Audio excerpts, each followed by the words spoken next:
Y en Marcos 23, hoy la lección es relativamente corta y se titula Jesús vino para servir, y es Marcos capítulo 10, 32 al 45.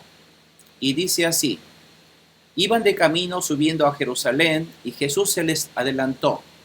Los discípulos estaban asombrados, los otros que venían detrás tenían miedo. De nuevo tomó aparte a los 12 y comenzó a decirles lo que le iba a suceder. Ahora vamos rumbo a Jerusalén, y el Hijo del Hombre será entregado a los jefes de los sacerdotes y a los maestros de la ley.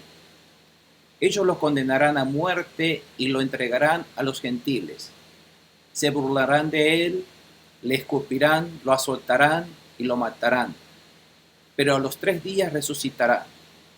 Se le acercaron Jacobo y Juan, hijo de Zebedeo.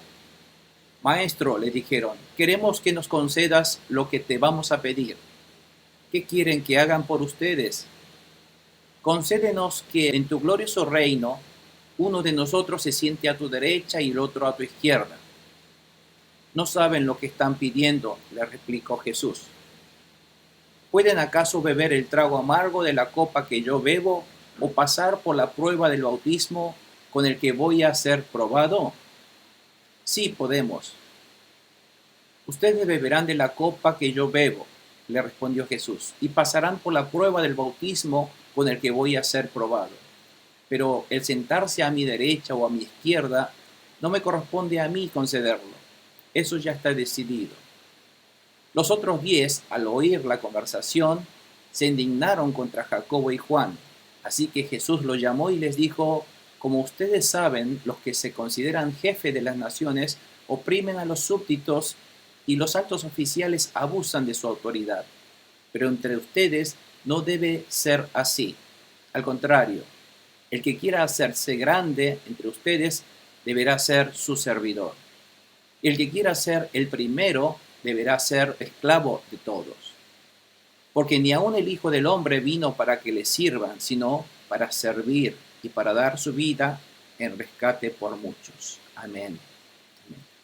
Y el versículo central es el versículo 10:45 y dice: porque ni aun el Hijo del Hombre vino para que le sirvan, sino para servir y para dar su vida en rescate por muchos.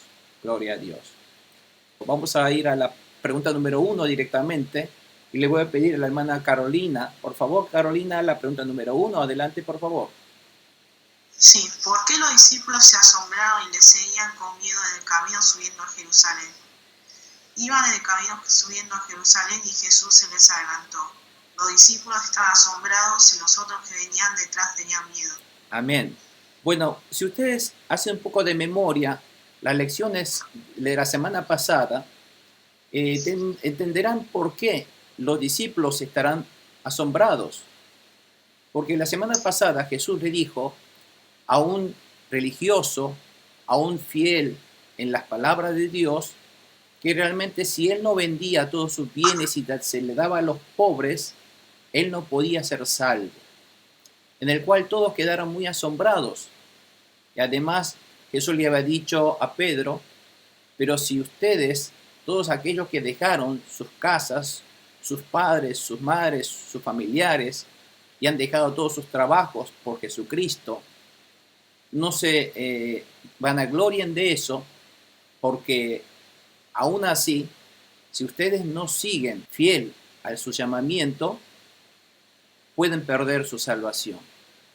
Entonces esto trajo, además, otra palabra de Jesús en el cual decía: si ustedes han entregado todo eso para Jesús o para el Evangelio, Dios lo recompensará, y lo recompensará abundantemente y hasta 100 veces, pero también recibirán castigos o también recibirán persecuciones, dijo Jesús. Entonces, estas palabras les creó un poco de miedo y temor, pero aún en este momento Jesús, cuando estaban camino todavía a Jerusalén, ustedes se acuerdan, estaban ahora del lado de Perea, del otro lado de Jerusalén, para evitar el camino hacia Jerusalén, pero para evitar el camino de la tierra de los samaritanos. Entonces, Jesús se está dirigiendo hacia Jerusalén y según el versículo 46 de Marcos 10, que más tarde aparece, ellos estarán llegando próximamente a Jericó, lo cual nos da la pauta de que en este momento ellos están cerca de Jericó. Y los discípulos estaban asombrados por las palabras de Jesús, porque el que ha dejado todo por causa de Jesús y el Evangelio recibirá 100 veces más, aunque con persecuciones. Entonces, en ese momento, vieron en el rostro de Jesús esa determinación, porque Jesús ahora está yendo a Jerusalén, porque esta es su última visita a Jerusalén, y cuando él llegue a Jerusalén va a ser capturado y va a ser muerto. Y otro de los temores era porque Jerusalén era el centro de los enemigos de Jesús en este momento. Hay unos grupos de religiosos que están con sus ojos encendidos para poder buscar a Jesús y para poder atrapar a Jesús, y en este momento ellos están todos concentrados en Jerusalén. Por lo tanto, el hecho de decir que quiera ir a Jerusalén mismo significa que van a ir en la tierra o en el terreno de los enemigos en este momento. Y Jesús, bien determinado, dijo, vamos a Jerusalén. Como diciendo, vamos donde están nuestros enemigos que nos van a matar, ¿no? Entonces, viendo el rostro, ese rostro de Jesús y su determinación de ir a Jerusalén, donde los líderes estaban furiosos para matarle, todo esto les trajo un asombro sumado de un temor y miedo a los discípulos. Esto es un poco la situación donde transcurre en esta conversación con Jesús y los discípulos en este momento. Recordando un poco el mapa de lo que habíamos visto antes, dijimos que Perea está aquí y Jesús tiene que llegar a Jerusalén, que es este lugar, pero en el camino va a tener que pasar por Jericó. Y para poder pasar por Jericó tiene que pasar por Perea y dentro de poco va a llegar a Jericó. Esta es un poco la situación. Por eso se estima que no se sabe exactamente cuán lejos de Jericó está, pero está en la tierra de Perea hacia cerca de Jericó. Por lo tanto, estimamos que en este momento transcurre este hecho cerca, más o menos en esta zona del otro lado de Jordán. Vamos a la pregunta número 1 siguiente. A ver, hermana Aileen de Buenos Aires, por favor. ¿Qué les enseñó Jesús sobre su misión? ¿Por qué Jesús explica más concretamente? De nuevo tomó parte a los 12 y comenzó a decirles lo que le iba a suceder. Ahora vamos rumbo a Jerusalén y el Hijo del Hombre será entregado a los jefes de los sacerdotes y a los maestros de la ley. Ellos lo condenarán a muerte y le entregarán a los gentiles. Se burlarán de él, le escupirán, lo azotarán y lo matarán. Pero a los 3 días resucitará. Amén. Amén. Porque en este momento los discípulos no tenían la menor idea de lo que iba a suceder en Jerusalén. Porque todo el mundo creía que Jesús iba a Jerusalén para tomar el poder, para que él fuera a derrocar al gobierno y pasar a ser el nuevo líder de Israel, en el cual cuando él tome el poder va a haber una acción subversiva, en una acción de rebelión, en el cual vamos todos a ir a ganar ese puesto, el poder y la autoridad en Jerusalén. Y entonces cuando vamos a ser nuevos dirigentes de Israel. Eso era lo que erróneamente los discípulos pensaban que iban a ocurrir. Pero contrariamente Jesús está, por eso, aclarando a ellos que no es eso lo que va a ocurrir. Entonces los llamó a los 12, les miró fijamente para que entiendan de una vez y comenzó a decirle qué es lo que iba a pasar ahora en Jerusalén, no lo que ustedes están pensando. Ahora vamos a rumbo a Jerusalén, pero en ese momento, cuando vayamos, el Hijo del Hombre, se refiere a Jesús mismo, será entregado a los jefes de los sacerdotes y a los maestros de la ley, aquellos que estaban furiosamente buscando a Jesús a matar. Y él va a ser entregado, no a ganar, no a derrocar, sino a entregarse a ellos. Y ellos lo condenarán a muerte, dice, y lo entregarán a los gentiles, que son los romanos. Entonces, además dice que se burlarán de él, le escupirán, lo azotarán y lo matarán. Y esta profecía de Jesús se cumple exactamente como Él lo dijo. Pero dice además, a los 3 días resucitará.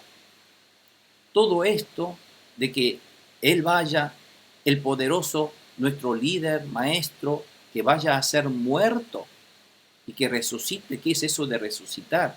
Porque nunca ha pasado algo así. Pero Jesús está ahora yendo a Jerusalén. Quedan unos muy pocos días de su vida. Quedan solamente una semana de su vida. Jesús tiene que morir ahora para salvar al mundo del pecado y de la muerte eterna.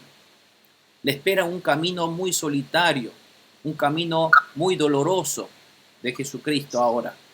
Esta semana, última semana de Jesucristo, es una semana en la cual Jesús va a ser duramente castigado y va a pasar lo peor.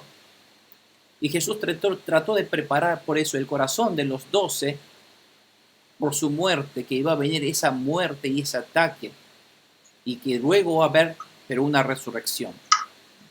Entonces, Jesús trató de poner en sintonía, poner al día un poco a estos discípulos que están pensando en otra cosa, para que entiendan una vez por todas que yo voy a morir, me van a matar, y tendré que morir, me van a azotar, me van a escupir.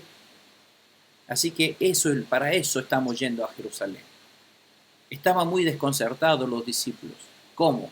Todo este tiempo que hemos venido luchando y con todos esos poderes que tú tienes, ¿cómo morir? No, tú no puedes morir. Aunque no lo entiendan, ellos no creían que Jesús iba a morir, porque Jesús era un hombre sobrenatural para ellos. Entonces, aún así Jesús le explica, pero así pasa. Muchas veces los hombres no entienden la voluntad de Dios. Quieren entender lo que ellos quieren entender acerca de Dios. A veces la fe, no tenemos fe porque no entendemos la voluntad perfectamente de Dios. ¿Qué es lo que Dios planea? ¿Qué es lo que Dios planea de mi vida? ¿Qué es lo que Dios planea sobre el mundo? ¿Por qué Dios me está haciendo pasar este tiempo? ¿Por qué Dios me está llevando a través de estas tribulaciones? Entonces, como el hombre no entiende, piensa solamente desde su punto de vista y malinterpreta la voluntad de Dios. Por eso es muy necesario escuchar la voz de Jesucristo, escuchar la palabra de Jesús y tratar de entender cuál es el mensaje que quiso dar Jesús en esas palabras. Si los discípulos hubieran escuchado correctamente estas palabras de Jesús, de que Él vino para morir, que Él había venido para morir en rescate por muchos, los discípulos entenderían. Pero como ellos tenían todavía ese sueño de emancipar y de liberarse de los romanos, no les entraba ese mensaje de Jesús en sus oídos. Muchas veces si nosotros creemos a Dios a nuestra manera, a eso lo llamamos un falso fe, porque la fe dijimos que es la creencia en la palabra de Dios de acuerdo a la voluntad de Dios, pero no creer la palabra de Dios a mi manera o a mi entender, y eso es falsa fe. Y entonces, al tener esa falsa fe, nosotros no podemos ver la gloria de Dios, la obra de Dios en nuestra vida. Vamos a la pregunta número 2 siguiente. Le voy a pedir entonces a la hermana Laura, por favor. Dice, ¿qué pidieron Jacobo y Juan? ¿Por qué ellos lo dijeron en ese momento? ¿Cuál era su problema? Se le acercaron Jacobo y Juan, hijos de Zebedeo, maestro. Le dijeron, queremos que nos concedas lo que te vamos a pedir. ¿Qué quieren que haga por ustedes? Concédenos que en tu glorioso reino uno de nosotros se siente a tu derecha y el otro a tu izquierda. Vengan, síganme, les dijo Jesús. Amén. Bueno, fíjense entonces, se dan cuenta cuán desubicados están los discípulos. Jesús está yendo ahora para cargar su cruz, derramar su sangre preciosa, el precio del pecado de la humanidad. Jesús está subiendo a Jerusalén para morir y ser crucificado. Y en ese momento llegan los hijos de Zebedeo, Jacobo y Juan, y le pide a Jesús, bueno, Señor, Maestro, quiero que nos concedas algo. ¿Qué quieres que les conceda? Hijo, cuando tú vayas a ser el líder y cuando tú seas el rey de tu glorioso reino, entonces, por favor, pon a cada uno de nosotros, uno a tu izquierda u otro a tu derecha. ¿Qué quiere decir eso? Queremos ser al menos uno tu vicepresidente, queremos ser tu primer ministro. Es que como quiere ser el segundo y el tercero del poder, y que como todos hemos entregado, hemos invertido nuestra vida, nuestro dinero, nuestra familia, todo para seguir tu causa, maestro, entonces no tenemos derecho de recibir, aunque sea al menos ese puesto. Un poco, ese era lo que tenían en mente Jacobo y Juan. Fíjense cuán lejos estaba de la voluntad de Dios, ¿no? Jacobo y Juan mal entendieron que la entrada de Jesús a Jerusalén era para tomar el poder de su reino y que la gloria era su resultado. No era eso. Pensaron que tenían derecho a recibir un puesto altísimo por lo que ellos entregaron por Jesús. Muchas veces cuando nosotros entregamos algo a Dios, nuestro dinero, tiempo, material, esfuerzo, muchas veces nosotros pensamos que tenemos derecho a recibir bendición de Dios. Pensamos que realmente si yo le he entregado esto a Dios, Dios me tiene que bendecir de esta manera. Pero eso es decisión de Dios qué hacer. Nosotros solamente adoramos a Él, solamente le entregamos lo que a Él le corresponde. Le entregamos el diezmo de lo que Dios me ha dado. Muchas veces el error viene de que nosotros creemos que lo que le damos a Dios, le estamos dando de mío, de lo mío. Estamos equivocados. Yo no le estoy dando mis cosas a Dios, le estoy dando lo que Dios me ha dado a Dios. Por lo tanto, no es que estoy diciendo le estoy dando a Dios, sino debería pensar cuánto deberé quedarme, cuánto deberé recibir de Dios, de lo que tú me has dado, Señor, qué porcentaje me quedaré para poder ministrar tu voluntad y cuánto te corresponde en este momento a ti. Por lo tanto, Jacobo y Juan pensaban que ellos tenían derecho para recibir algo de Dios.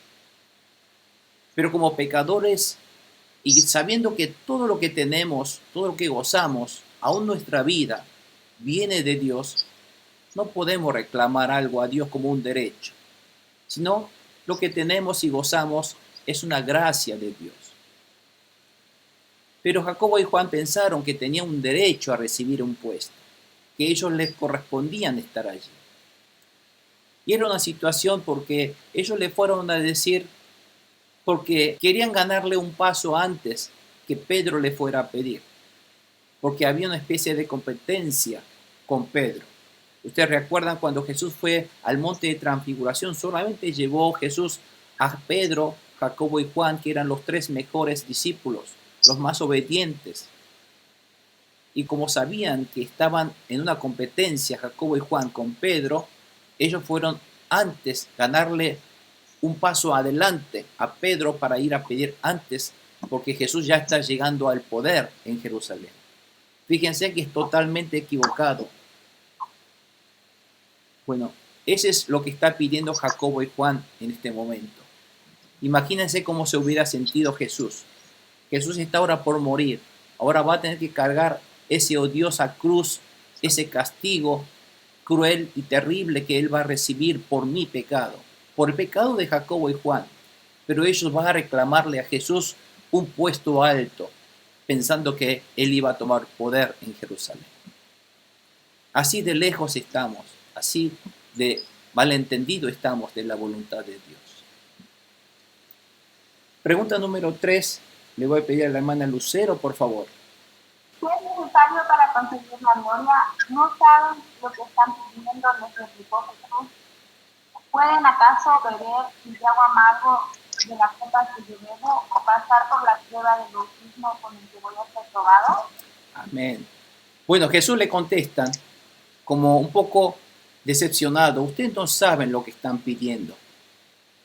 ¿Pueden acaso ustedes beber el trago amargo de la copa que yo vivo? Ese trago amargo, la copa del cual habla Jesús, es la cruz que él tendrá que cargar, ese castigo ese castigo que él va a tener que recibir, esos latigazos que va a tener que recibir. Y esa prueba del bautismo, la palabra bautismo significa una condena que se colma. El bautismo es sumergirse.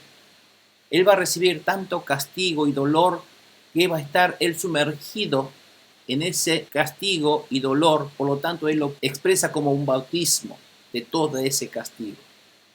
Por lo tanto, es una condena que le colmará a Jesús. Será completamente Jesús inmerso en todo esto, ese castigo por todos nosotros. Por eso, en el reino de Dios, la gloria no se obtiene a través de simplemente ganar un poder, sino hay que soportar persecuciones, hay que soportar castigos, hay que soportar, como en este caso pasa, martirios por causa de Jesús y el Evangelio. Entonces, Jesús le está diciendo, no saben lo que están, ustedes van a ir allí, no van directamente a tomar un poder y la gloria, sino van a ir allí a ser castigados, a presenciar muertes, a enfrentar estos enemigos que los van a matar. Entonces, Jesús trata de sintonizarles, ponerles sus pies sobre la tierra de qué es lo que va a pasar. Aún así, ellos no lo entienden. Pregunta número 3, siguiente. A ver, hermano Aldo, por favor. ¿Cuál fue su respuesta? ¿Qué mentalidad tenían los dos? No podemos. Amén. Si bien Juan y Jacobo contestan, sí, maestro, nosotros podemos tomar esa copa. Vamos a tomar esa copa. No tenían ni idea de lo que estaba hablando. ¿Por qué? Porque si estaban decididos, no se hubieran escapado tan cobardes como habían escapado en ese momento cuando Jesús fue atrapado. Lo que pasa es que ellos no entendieron. Entendieron como que si iban allí, vamos sí, nosotros a luchar. Jacobo y Juan contestaron que sí, podían beber ese trago amargo que Jesús iba a beber, con tal de que les garantizaran ese puesto altísimo en el gobierno de Jesús. Y ellos no sabían exactamente qué tipo de sufrimiento se trataba. Tal vez pensaron que sería una batalla que deberían liberar con los oponentes, con los líderes religiosos en ese lugar. Por lo tanto, la mentalidad o el espíritu que ellos tenían para contestar que sí podían, era un espíritu de camaradería en una rebelión. Por lo tanto, ellos dijeron que sí, nosotros vamos a luchar contigo, Jesús. Vamos a tomarnos el esfuerzo de luchar contigo para poder ganarle y luchar contra esos líderes de Jerusalén. No se trataba de esto. Por lo tanto, la respuesta sí, decían. Entonces Jesús lo toma, esa respuesta, de una manera positiva. Y vamos a ver cómo contesta Jesús esa respuesta de ellos. En la pregunta número 4 siguiente. A ver, hermana Elisa, la pregunta número 4, por favor. ¿Cómo recibió Jesús su respuesta? Ustedes beberán de la copa que yo bebo, le respondió Jesús, y pasarán por la prueba del bautismo con el que yo voy a ser probado. Amén. Aquí Jesús le está diciendo, sí, tienen razón que ustedes van a beber, porque ustedes beberán de esa copa, en realidad, porque Jesús lo aceptó. ¿Por qué? Y dijo, y pasarán ustedes por la prueba del bautismo con el que voy a ser probado. Ustedes también van a recibir el castigo y el ataque y la persecución que ustedes van a recibir. Porque de hecho, ellos recibieron persecución. Jesús admitió que ellos recibirían un sufrimiento. De hecho, Jacobo fue el primer mártir. Si nosotros leemos Hechos 12:2, allí fue apuñalado. Herodes mandó a matar, a castigar a los cristianos en este momento, y fue justamente Jacobo el primero que recibió el cuchillazo y murió por los soldados de Herodes. Y su hermano Juancito, fue exiliado en la isla de Patmos por muchos años, hasta su vejez, hasta morir.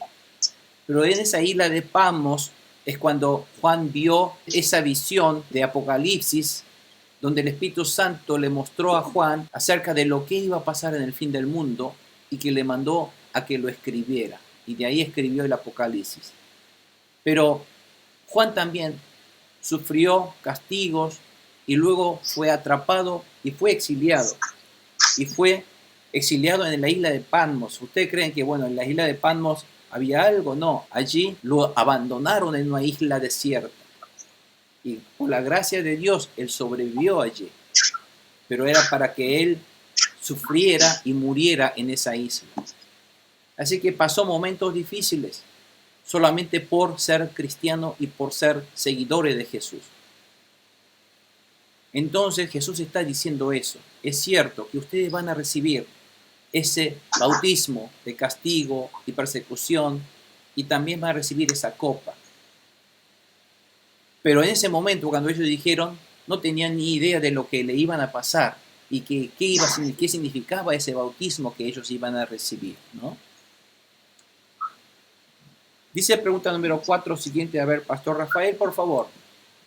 Pero, ¿qué les dijo sobre la gloria? ¿Con qué actitud hay que participar en los sufrimientos de Jesús? Pero el sentarse a mi derecha o a mi izquierda no me corresponde a mí concederlo. Eso ya está decidido. Amén.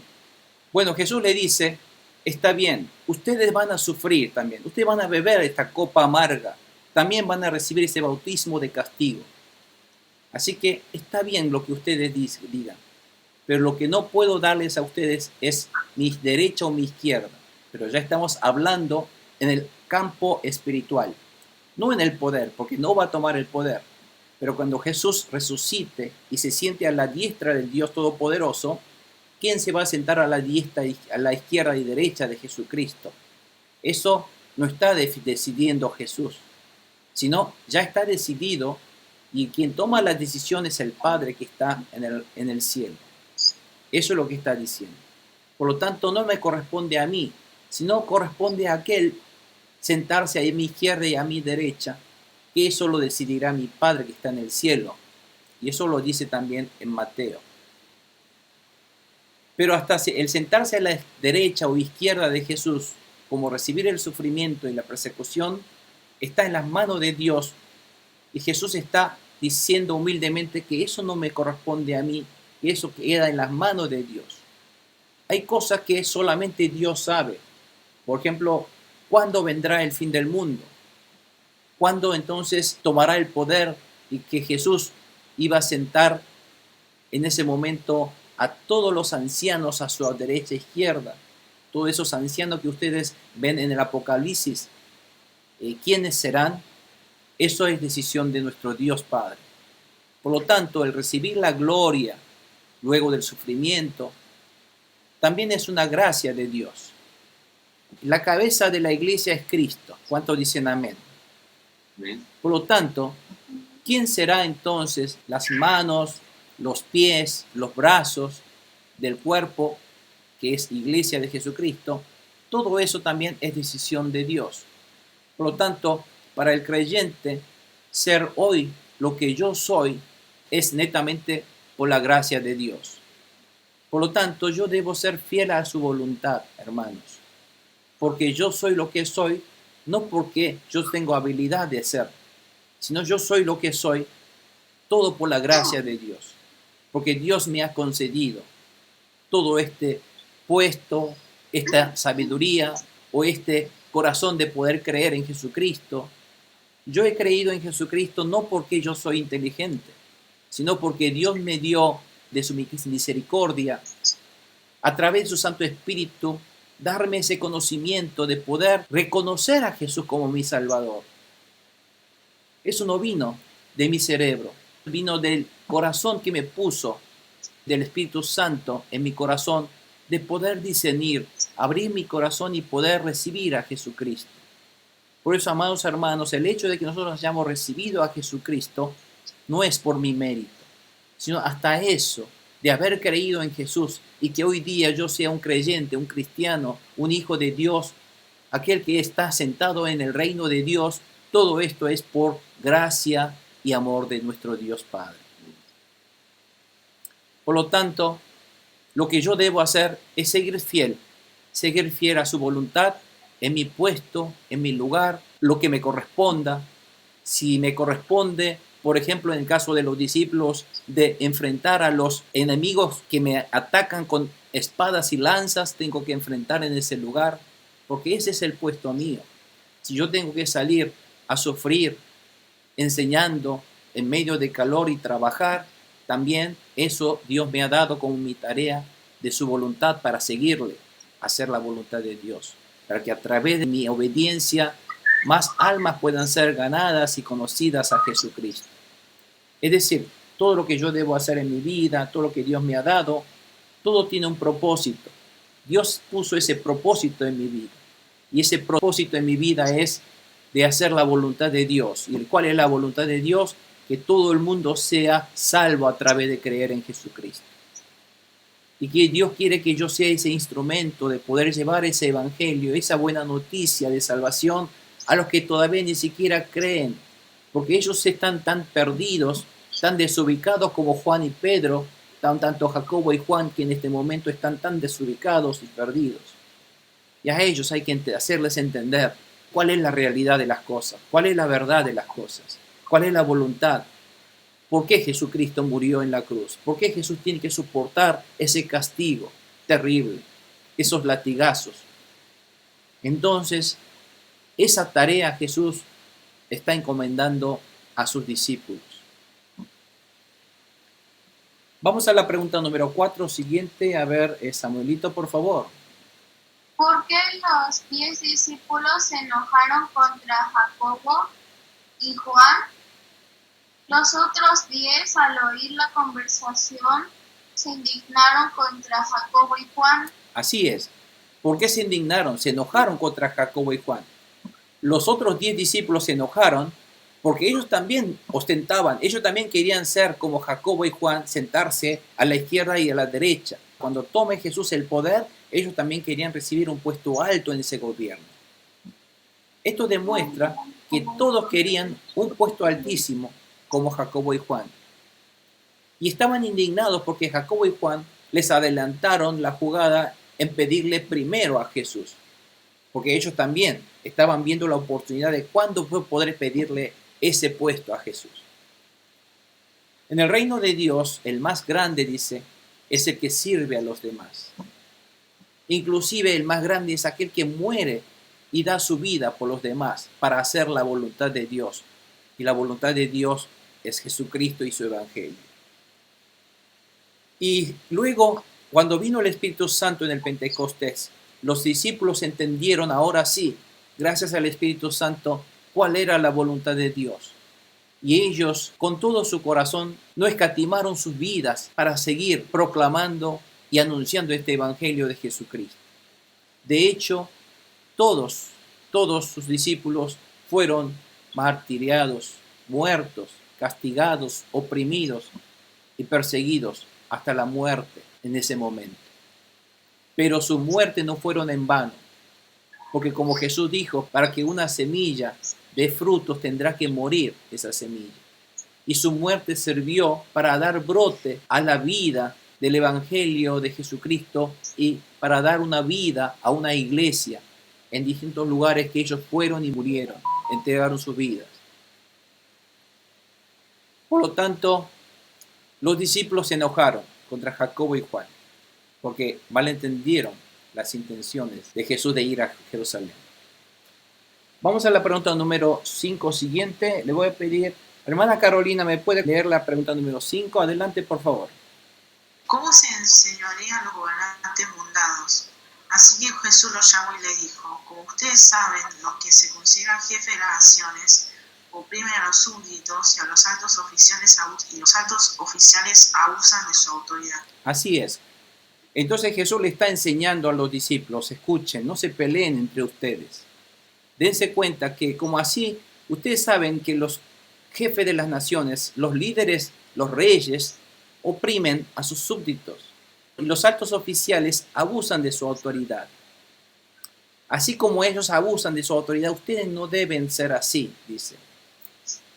Por lo tanto, Jesús les dice que entre los creyentes este concepto del poder y de la autoridad no es válido, sino en el reino de Dios es totalmente lo opuesto, lo contrario. Por lo tanto, que no se crean. ¿Qué es autoridad? ¿Qué entienden por autoridad? No es esa la autoridad, está diciendo Jesucristo.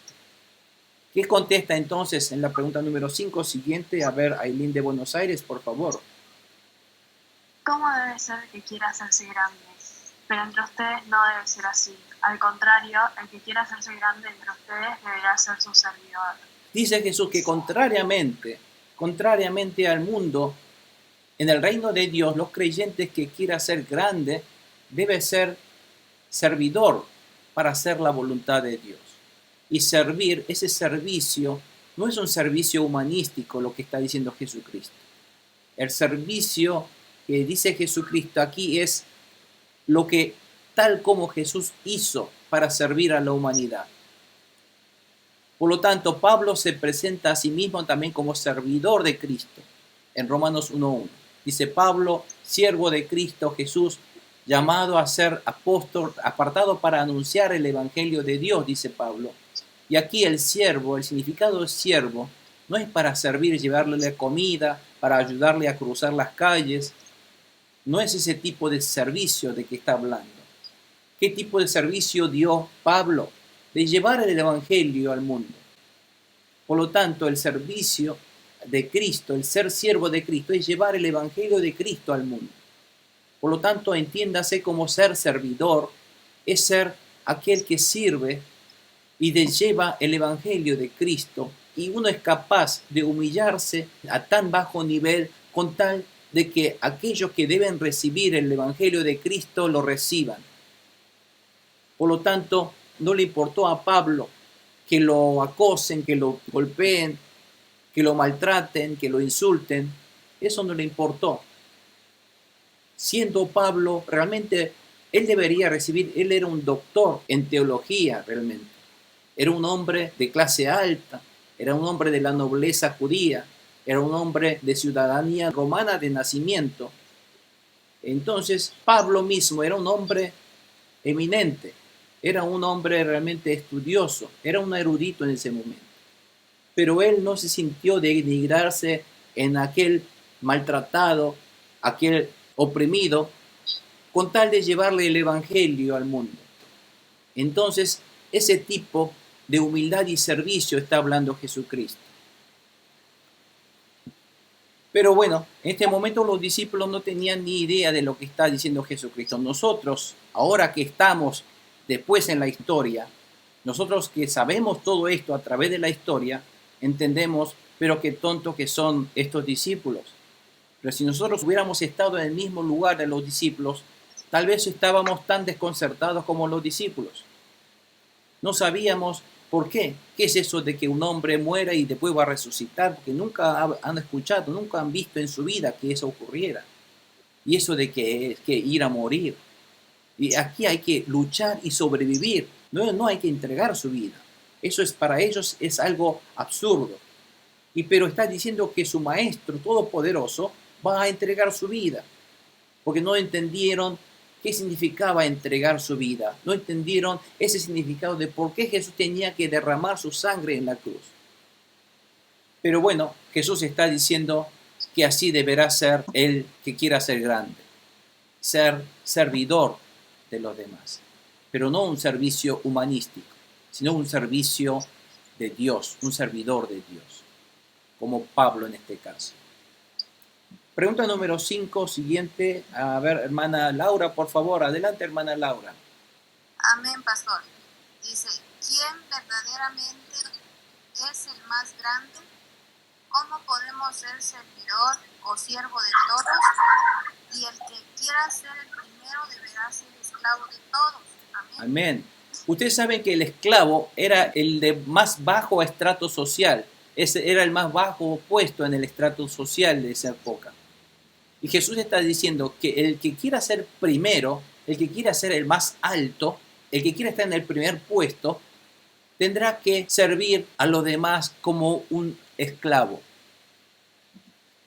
Podemos realmente ser el mejor siervo de todos, siendo siervo de Cristo como Pablo, como él nos dio ejemplo, pero sirviendo al Evangelio.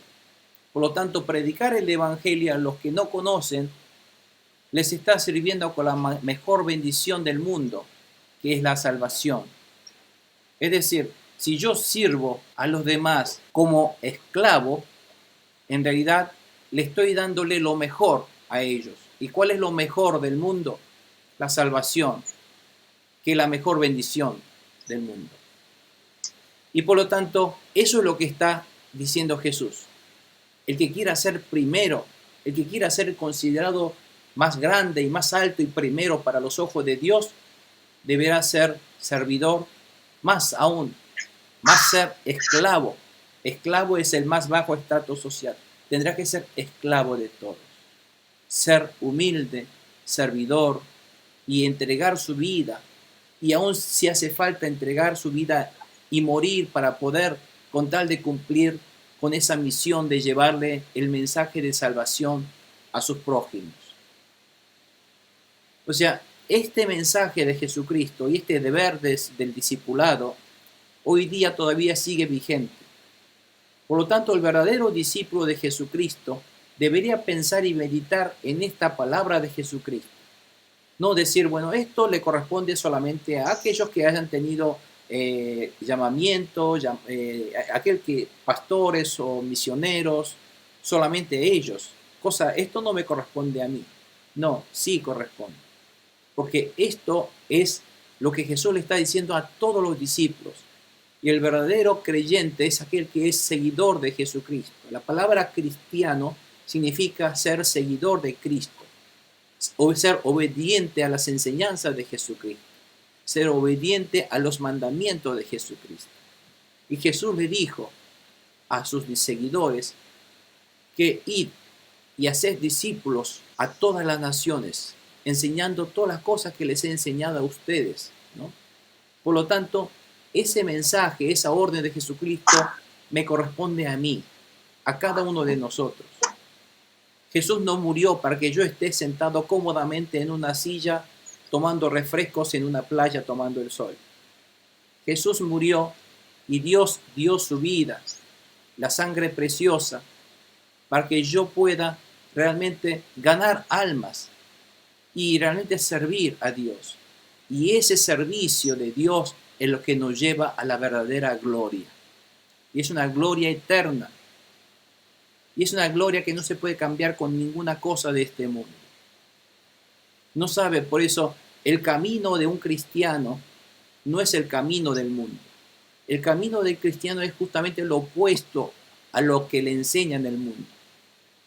Uno tiene que seguir los pasos de Cristo, servir a los demás, llevar el mensaje, ser humilde, recibir, soportar momentos difíciles para poder llevar el mensaje de salvación al mundo. Bueno, ese es el mensaje, esa es la intención y el corazón de Jesús puesto en sus discípulos que todavía están atónitamente, desconcertadamente diciendo disparates y cada uno diciendo sus sueños y sus deseos lejos de la voluntad de Dios. Pregunta número 6. Le voy a pedir entonces a la hermana Lucero, por favor. ¿Cuál es el propósito de la venida de Jesús? Porque ni aún el Hijo del Hombre vino para que le sirvan, sino para servir. Amén. Fíjense lo que Jesús finalmente dice. Porque aún el Hijo del Hombre, ni aún el Hijo del Hombre vino para que le sirvan. Jesús es el creador del universo, ¿no es cierto? Jesús es Dios. Jesús es el que tendría que recibir la adoración de toda la creación.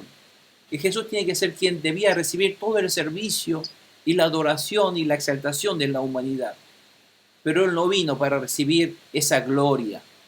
No vino para que le sirvan, sino que Él vino a servir.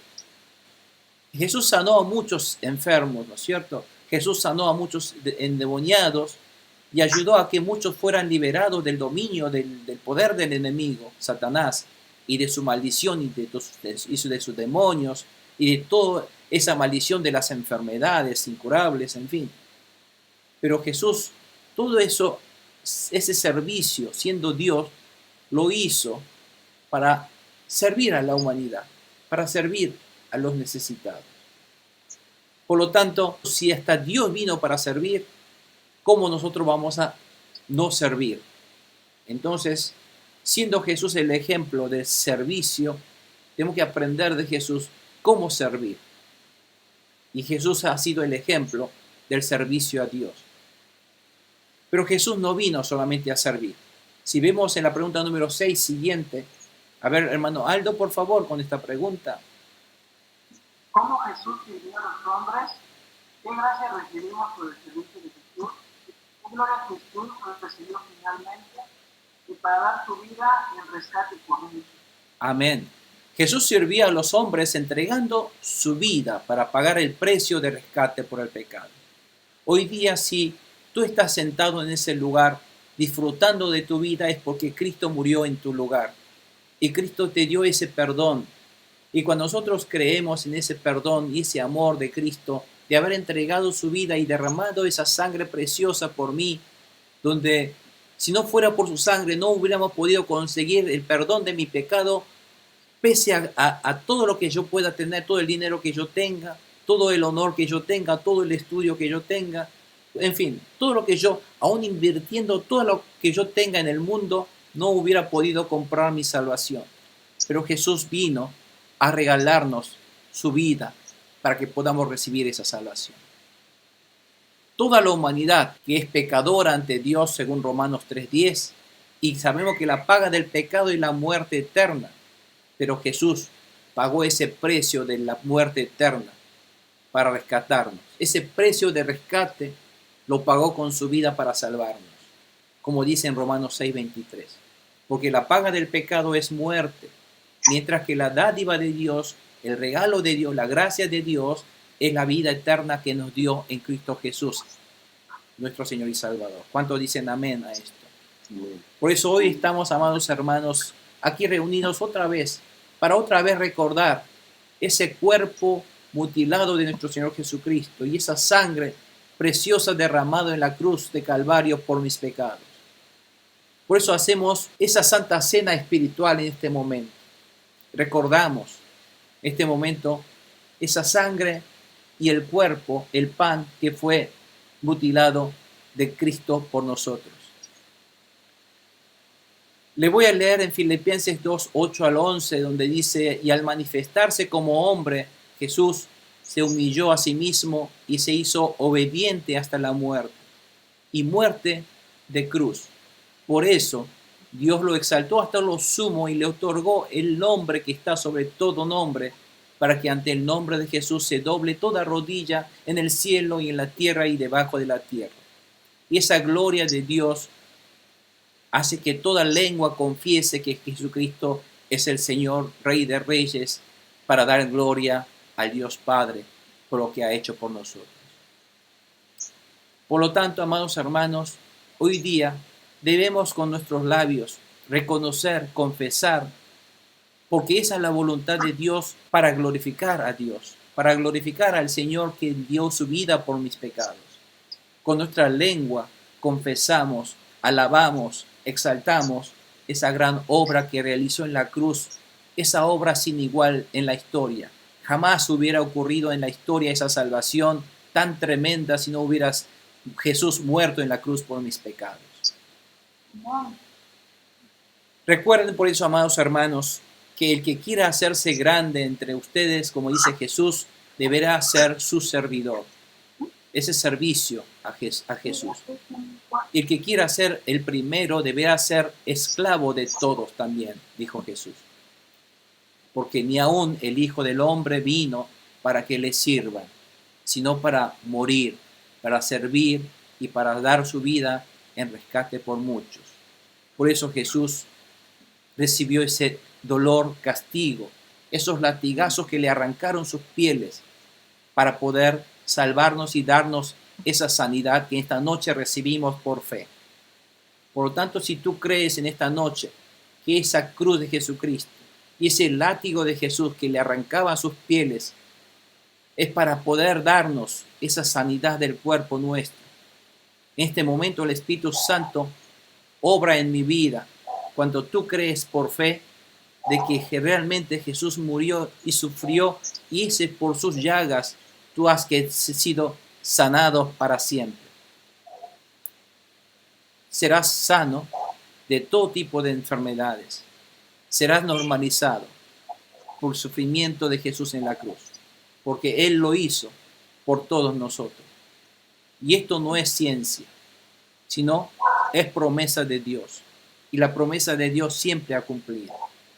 Entonces, esta noche, si Dios dijo, aquel que por fe cree y mira esa serpiente de bronce en el desierto, es lo mismo hoy día, aquel que por fe mira la cruz de Jesucristo y cree que en esa cruz de Jesucristo Él ha entregado su vida y su castigo es por el castigo mío que yo debía recibir, pero Él lo llevó en la cruz. Toda tu enfermedad, toda tu maldición corporal, toda tu maldición espiritual como la muerte eterna e infelicidad ha sido llevada en este momento. Y toda esa autoridad del enemigo, Satanás y sus demonios sobre tu vida ha sido totalmente llevado por la cruz de Jesucristo. ¿Cuántos declaran amén a esto? Entonces recibirán esa bendición, esa liberación, y esa sanidad, y esa restauración de tu salud, y esa bendición es tuya en este momento cuando tú lo crees y lo confiesas con tus labios. Vamos a confesarlos por eso. Abran sus labios y confiésenlo. Glorifiquen al Señor que ha muerto, ha entregado su vida, pero no ha quedado en la cruz muerto, sino ha resucitado por el poder de Dios y está ahora reinando en tu vida a tu alrededor. Él está gobernando en tu vida, está a tu lado, está en tu corazón. Es el rey tuyo de tu vida. Es el que te va a nuevamente resucitar en el día postrero final. A Él, Señor. Padre Santo Celestial, este momento te damos gracias y confesamos y declaramos, Señor Jesús, que tu sangre y tu cuerpo mutilado en la cruz de Jesucristo ha sido para llevar todos mis castigos y mis penas, mis dolores y mi maldición por mis pecados, Señor. Gracias por darnos esa amabilidad, ese amor derramado en la cruz, Señor, y en este momento nuevamente recibimos, aceptamos y confesamos con nuestros labios, Señor. Lo recibimos con todo nuestro espíritu, lo ratificamos y lo confesamos, Señor, con toda convicción. Que tú, Señor, eres el Señor de señores en mi vida. Y esa muerte es para pagar el precio de rescate de mis pecados, Señor. Derrama tu bendición en esta noche en tu pueblo. Espíritu Santo de Dios, muévete, toca sus corazones, Señor. Por favor, derrama tu bendición y tu unción esta noche para que lo podamos experimentar cuando nosotros declaramos que tú eres nuestro Señor y Salvador. Y quiero, amados hermanos, esta noche declaren todos conmigo y digan conmigo, Jesús, Jesús, Jesús. A ver, Carolina, fuerte, Jesús. Tú eres mi Señor y Salvador. Te declaramos en esta noche, mi rey de mi vida, tú eres mi Señor y Salvador. Jesús, tú eres el Señor de señores. Jesús, tú eres el Todopoderoso. En ti nada es imposible. Por tu sangre he sido convertido en tu Hijo. Y declaramos, Señor, que esa gracia esta noche inunde mi vida. Quiero en este momento sentir tu presencia, tus milagros, tus poderes en mi vida, Señor. Gracias, Padre Santo. Derrama tu unción en este momento y que en el nombre de Jesús todo engaño y todos los males y todos esos espíritus de incredulidad y todo espíritu de desobediencia que quiera estorbar nuestra vida y que quiera perturbar nuestra fe ante ti, Señor, sea expulsado para siempre. Declaramos en el poder del nombre de Jesús. Limpios seremos en el poder de tu sangre preciosa. Derrámanos, Señor, úngenos. Que esta declaración de tu sangre y tu cuerpo en este momento sea el poder de renovación y el poder de restauración y de sanidad en esta noche. Todo tipo de enfermedad, todo tipo de dolores, todo tipo de temores, inseguridades, todo tipo de preocupaciones serán en este momento expulsados. Declaramos, Señor, habrá sanidad, habrá, Señor, esa bendición del fruto de vientre en esta noche, Señor. vendrá también, Señor, esa bendición de tus manos. Padre Santo celestial, en tu nombre, Jesús, haz tu milagro. Muestra tu presencia en tu pueblo, Señor.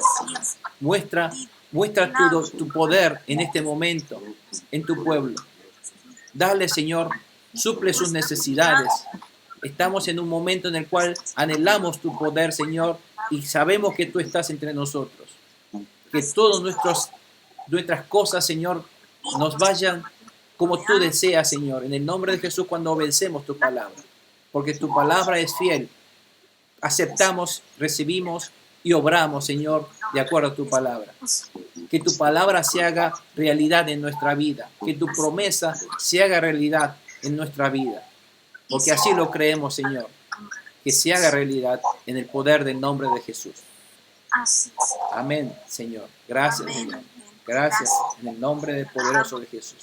Declaramos esa bendición, esa sanidad, esa restauración y todas aquellas montañas que nos tapan en este momento en nuestros hogares, en nuestra economía, será expulsada, será echada en este momento al mar en el nombre de Jesús.